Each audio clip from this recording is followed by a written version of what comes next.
You are watching the press preview, a first look at what's on the front pages as they arrive. In the next half hour, we'll see what's making the headlines with the journalist and author Christina Patterson and the columnist at the article, Ali Miraj. So let's see what's on some of those front pages for you now. The Observer leads with Neil Parish, the MP who says he'll resign after watching porn in the Commons, with Labour claiming he's committed a criminal offence.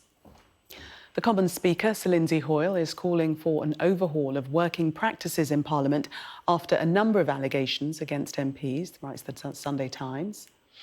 The Sunday Telegraph goes with the Conservatives saying half of the party's MPs returned at the next election must be women. The Sunday Express says MI5 has briefed the Home Secretary, Priti Patel, about fears Vladimir Putin will send saboteurs to the UK. A woman claims Levi Belfield fathered a secret son weeks before killing Millie Dowler. That's according to the Sunday Mirror. And The Star has an interview with an actress who appeared in the TV comedy Allo, Allo. And a reminder that by scanning the QR code you'll see on screen during the programme, you can check out the front pages of tomorrow's newspapers while you watch us. And I'm joined tonight by Christina Patterson and Ali Miraj. Welcome to you both. Good to see you. Let's start with the Observer and the story that's been everywhere for the last few days. This is Neil Parish, the disgraced MP. The question now being posed is whether he actually broke the law. Ali.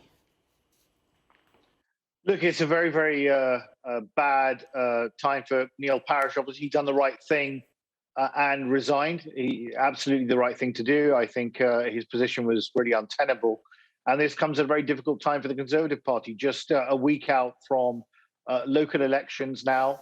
Very, very bad timing. But also, it comes at a time when Parliament itself has had a number of issues in recent weeks. We had Liam Byrne, a Labour MP, suspended for bullying this week. We had the whole fiasco over Angela Rayner and whether she was crossing or uncrossing her legs to distract the Prime Minister. Very unedifying. We had the John Bercow bullying investigation, the Priti Patel bullying investigation. And we've had a number of parliamentarians also suspended on child abuse issues, which they've been found guilty of, both in the Lords and the Commons. So it's really bad. And there's 56 cases apparently out there of accusations against parliamentarians of sexual abuse of one kind or the other. So this is not an isolated issue. Obviously, Neil Parish has done the right thing, but it also it comes at a time when there's going to be another by-election now in Tiverton and Honiton. And you remember what happened last December in North Shropshire when Owen Paterson had to stand down, another rock-solid Tory seat. Tiverton and Honiton is exactly the kind of place where, despite the fact that the Tories have got 60% of the vote and the Liberal Democrats 10%-ish, that is exactly the kind of place where they could make inroads and give the Tories a bloody nose. Well, as Ali suggesting there, Christina, it's been a pretty torrid time all round in the world of politics. But this incident with Neil Parish, how much damage do you think it has done to the Conservative Party and Boris Johnson's government, particularly just before these local elections? I think it's probably done a lot of damage to the Conservative Party, but almost more worryingly, all of this just hugely diminishes people's respect for politicians generally.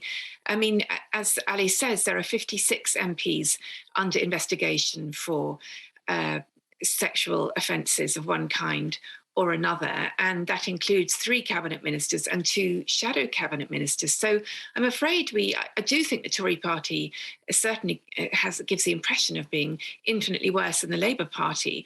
But I think overall, I must say, when we're facing such incredibly serious issues, the war in Ukraine, the cost of living crisis, which makes it sound kind of cosy, and we'll talk about that later, but we are talking extreme poverty for many, many people, which is quite shocking in this country, of a kind that we probably haven't seen for decades, actually. It's really extremely depressing, and I feel upsetting to feel that these issues are in the hands of people who are sitting watching porn or groping their assistants or their staff, or bullying their staff, or getting drunk on the job, or any number of other sleazy offences that have been popping up in recent weeks. I mean, none of this stuff would be tolerated in any other workplace. Obviously, I'm a journalist. I worked on a newspaper for 10 years as a staff journalist, and I didn't see this kind of stuff going on at all. And newspapers are famously testosterone-fueled places to work. So I think it's very, very unedifying. And I hope that something can be done to reform it. But I just think, yes, all of this reduces people's respect for the Tories, and I hope that will be reflected in the local elections, and I hope that will be reflected in the general election. But all in all, it makes you feel that we just don't have a political system that's fit for purpose or that represents the people of this country accurately. This is not how most people conduct themselves in the workplace. And the fact that our elected representatives do is really, really disgraceful. And Ali, in the Telegraph, we read that the Conservative Party is going to try to contain the sleaze and deal with the culture at Westminster, suggesting that half of their MPs will be women come at the next general election. Well, Gillian, I'll believe it when I see it. The Conservatives have made a lot of statements in the past about wanting to increase representation, not only from women, but also from the ethnic minorities. They have made inroads into that, to be fair to them, over the last 20 years or so. But a lot more needs to be done.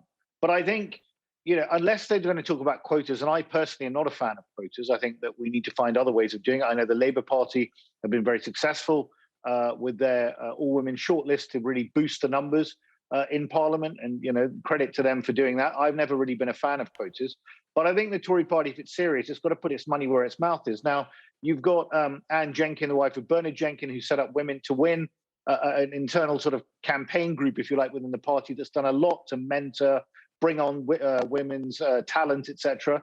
But a lot more needs to be done. And the thing that I've always found in Parliament is that you really want a diversity of opinion. You want to avoid groupthink. So just putting in a bunch of public school women with exactly the same sort of mindset as a bunch of public school men, which is some improvement, but it's not total improvement. What we need is complete diversity.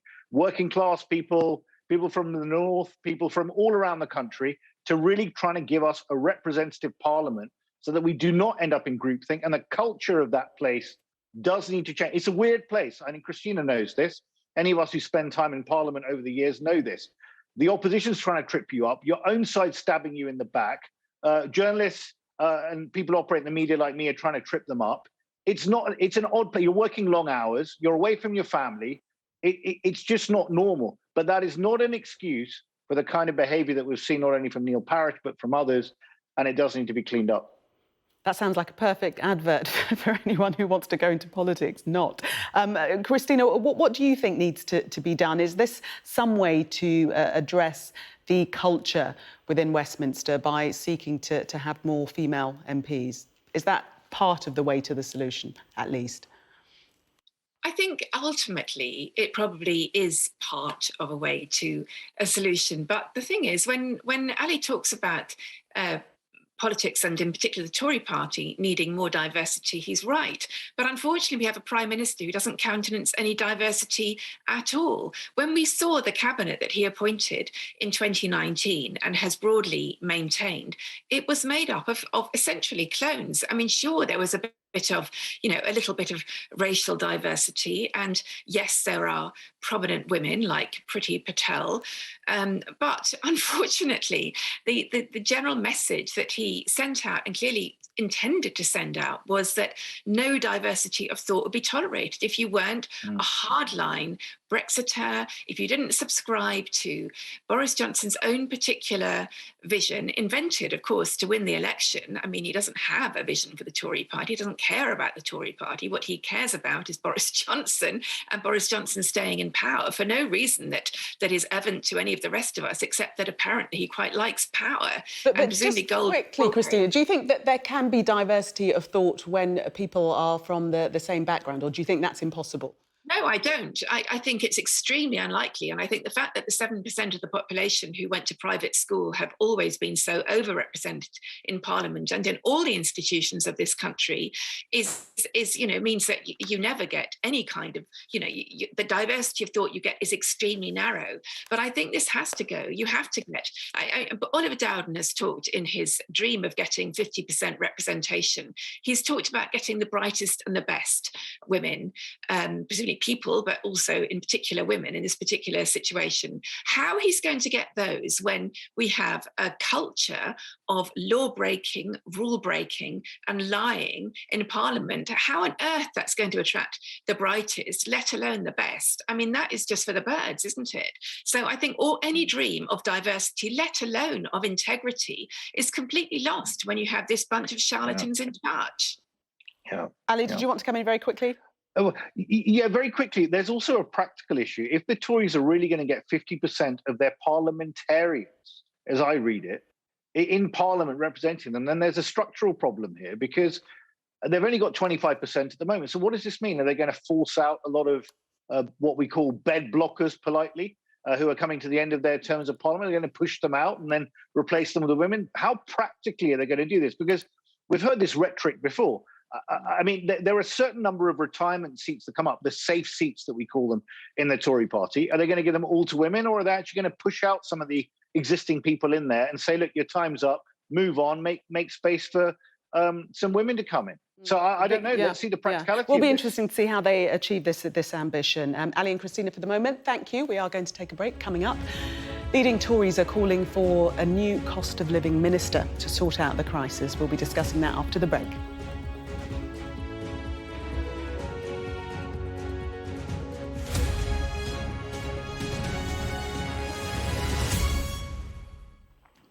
Welcome back. You're watching the press preview. Still with me, journalist and author Christina Patterson and the columnist at the article, Ali Miraj. Let's have a look in this section at the Sunday Express, first of all. And this story about Putin's army of saboteurs target Britain. This, at first glance, is extremely worrying, Ali. It is extremely worrying, and this is us potentially being in the front line of this war that Putin's waging against Ukraine. And we know that Boris Johnson is very close now to Vladimir Zelensky. We have really led the way in providing anti-aircraft missiles. Now we're pushing for tanks, and now also Liz Truss wants to give planes. And Russia wants to retaliate. This is talking about potentially direct attacks on British soil of some kind. We don't know exactly what form that would take, but we know that the Russians in the past have got form on this. 2006, Alexander Litvinenko, a big critic of Putin, was poisoned with polonium in the UK.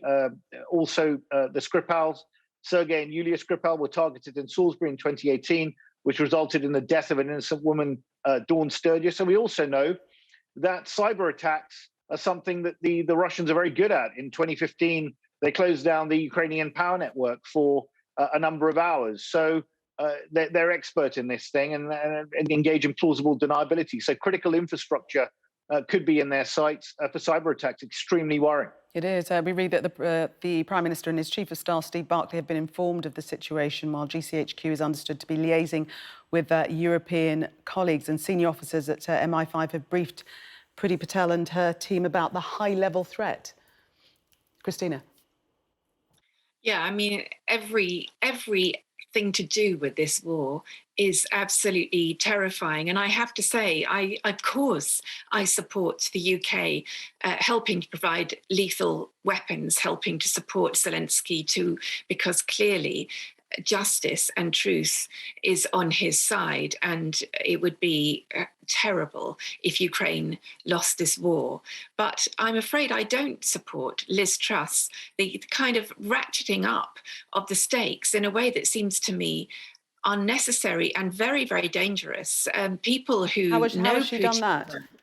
She did that in her talk to Mansion House a couple of nights ago, when she said that that we support Ukraine not only in winning this war, but also in going back pre-2014, which Ukraine isn't even asking for, in expelling Russia from Crimea and the territories it's occupied since then. And, you know, if Ukraine isn't asking for it, it's not up to us to ask for these things. And I'm afraid I do think this puts us, we are at risk. And of course, you know, we should stand with Ukraine.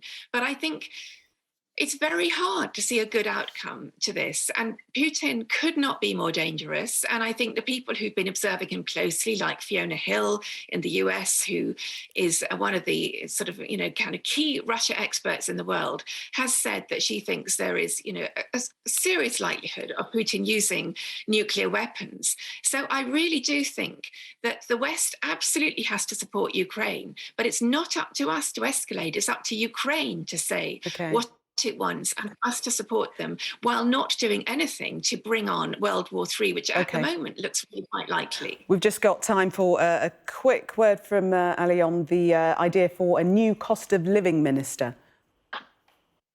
Look, I don't think we need more gimmicks. I think we need action. The cost of living minister, as far as I'm concerned, is the Chancellor. He's got a really difficult job to do.